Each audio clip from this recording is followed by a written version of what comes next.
一个不大的城市，一个富有的家庭，母亲离奇从楼梯跌落而死，这是意外还是谋杀？让我们一起走进今天的案件——母亲离奇的死。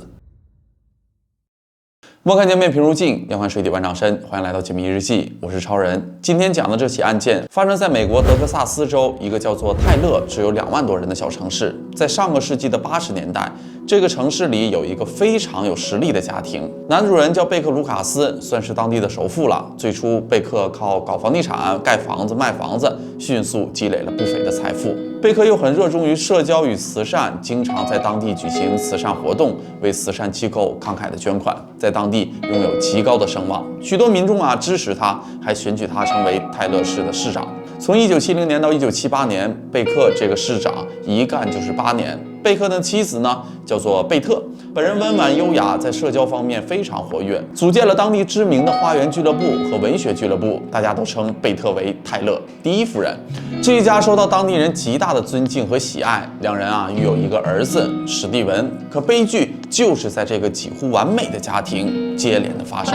也许是盛极必衰吧，贝克一家在接下来的日子里发生了许多意外。先是在1985年，贝克出了一场车祸，不幸身亡，失去了丈夫，整个家庭一下就失去了顶梁柱。妻子贝特十分的心痛，他们夫妻的感情非常好，丈夫去世对她来说十分的痛苦。贝特用了很长时间才走出意外失去丈夫的阴影。贝克意外去世，家族的生意只能匆忙地交给了儿子史蒂文。可史蒂文并不是一个合格的继任者。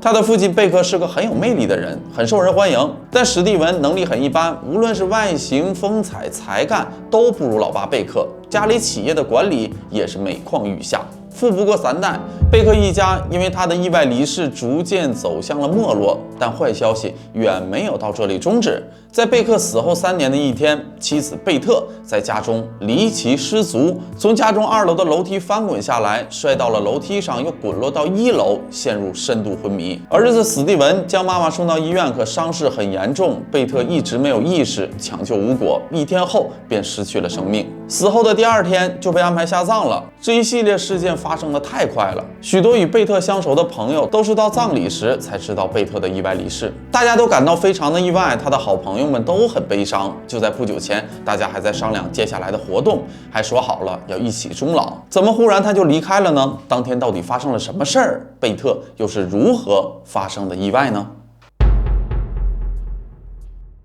贝特发生意外时，在场的有2个人：贝特的儿子史蒂文，孙女史蒂芬妮。史蒂文跟亲戚朋友解释说，当天晚上他去看望母亲，顺便归还从母亲处借的一个老式录像机。史蒂文把录像机拿去还给妈妈，贝特坚持要自己把这个录像机拿到2楼的房间去。史蒂文想帮妈妈拿，因为80年代当时的录像机还挺大的，也挺沉，一点也不便携，拿起来并不方便。但是呢，老太太还挺倔，儿子，你以为妈妈老了，连个录像机都拿不了了吗？儿子史蒂文呢，就一直跟在妈妈后面埋怨起来。结果走到2楼，史蒂文看妈妈拿的实在费劲，就上去抢。妈妈贝特偏偏不干。就在这个你拉我扯的过程中，妈妈抱着录像机一甩，一个不小心就翻到了楼下。跌落的录像机砸到了踢脚线上，墙上挂的画也被带歪了。儿子史蒂文也万分后悔，亲戚朋友们听着儿子的解释，也都有一些疑虑，这实在是太巧了。优雅的贝特就这样离世了。确实，在贝特被安葬的当天，随救护车前往的医护人员就报警了。几名当场前往救治的医护人员越想越觉得不对劲儿。急救人员每天都要面对各种各样的急救情况，患者家属不知所措，焦急的情绪见得太多了。可这一次，史蒂文在医护人员到场后表现出来的种种行为实在是太奇怪了。当医护人员抵达贝特家时，一般人在这种情况下都会在屋里焦急地守在伤者的身边，史蒂文却站在大门口等着，把受伤的妈妈一个人丢在屋里楼梯口躺着，神情也很冷漠，太反常了。并且在接下来的几天，警方也接到了许多举报的电话，表示贝特不是死于意外，也许是凶杀，要求警方调查贝特究竟是如何死亡的。此时的贝特已经入土为安了，警方只好通过法院的许可，打开了贝特的棺木，重新进行验尸。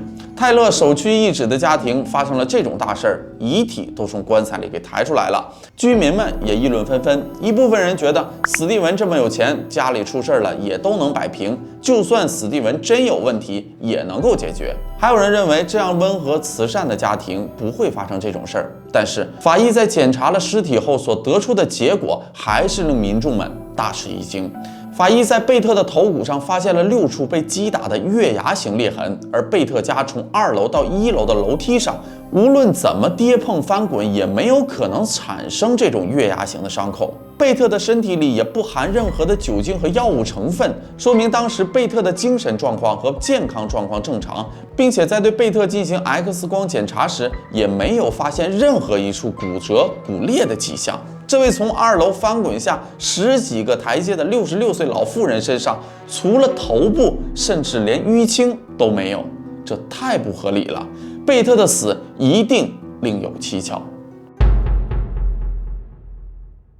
警方决定对贝特死亡展开更加细致的调查。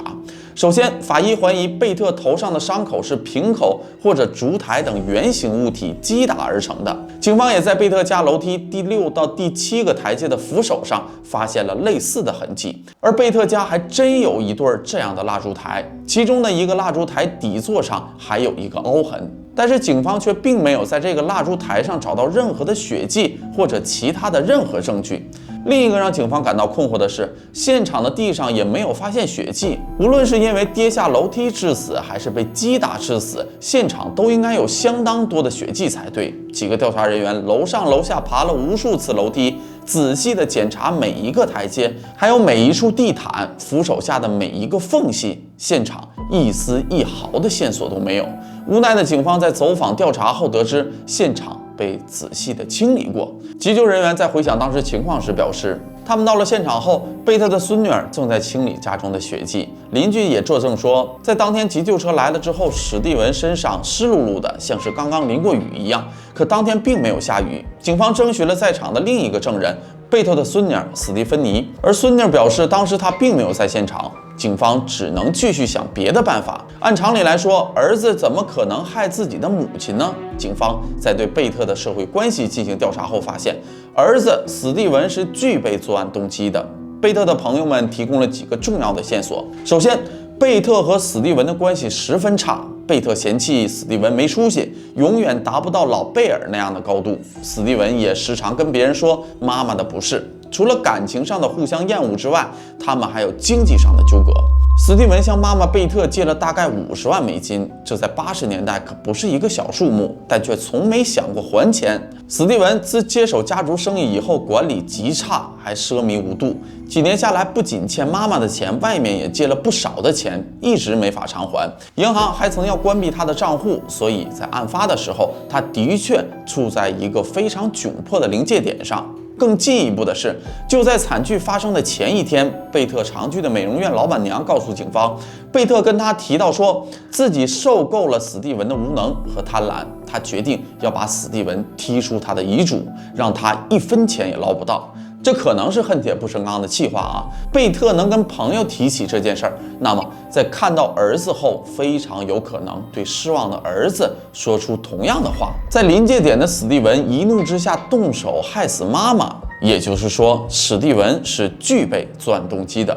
可是光这样就想定罪是不可能的，只能依靠事实和证据来证明史蒂文有罪。于是，警方找到了现场重建专家和物理专家来对照现场目击证人的证词和现场留下的线索。首先，2位专家很快就发现史蒂文一个证词不合理的地方：母亲贝特摔下后墙角的撞痕，史蒂文称那是母亲贝特从2楼翻下来的时候怀中所抱录像机撞出来的印子。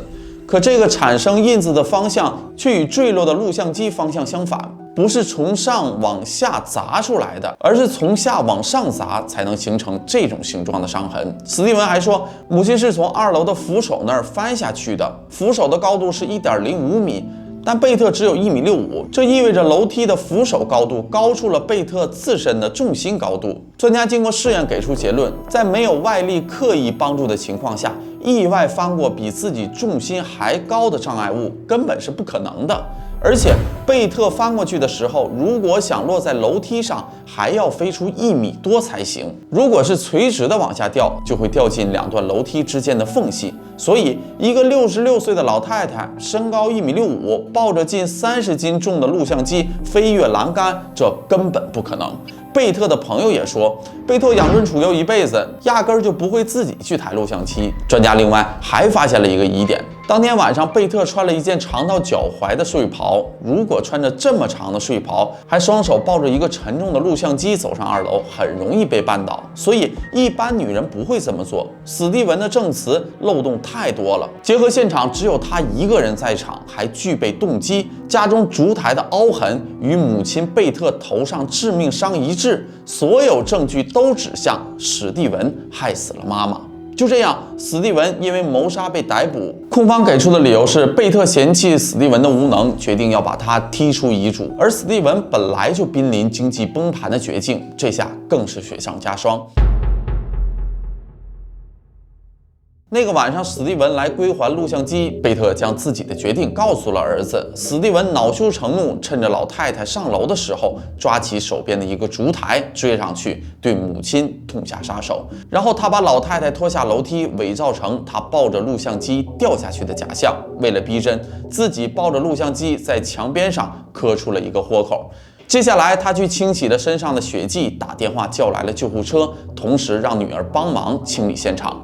陪审团最终得出结论，史蒂文被判罪名成立，获刑35年，他的余生都将在监狱中度过。史蒂文从小生活在一个富裕的家庭，受到的教育、得到的资源远比普通人多得多，但资源优越并不能成为人心向善的推动力，反而容易给邪恶的坠落添一把火。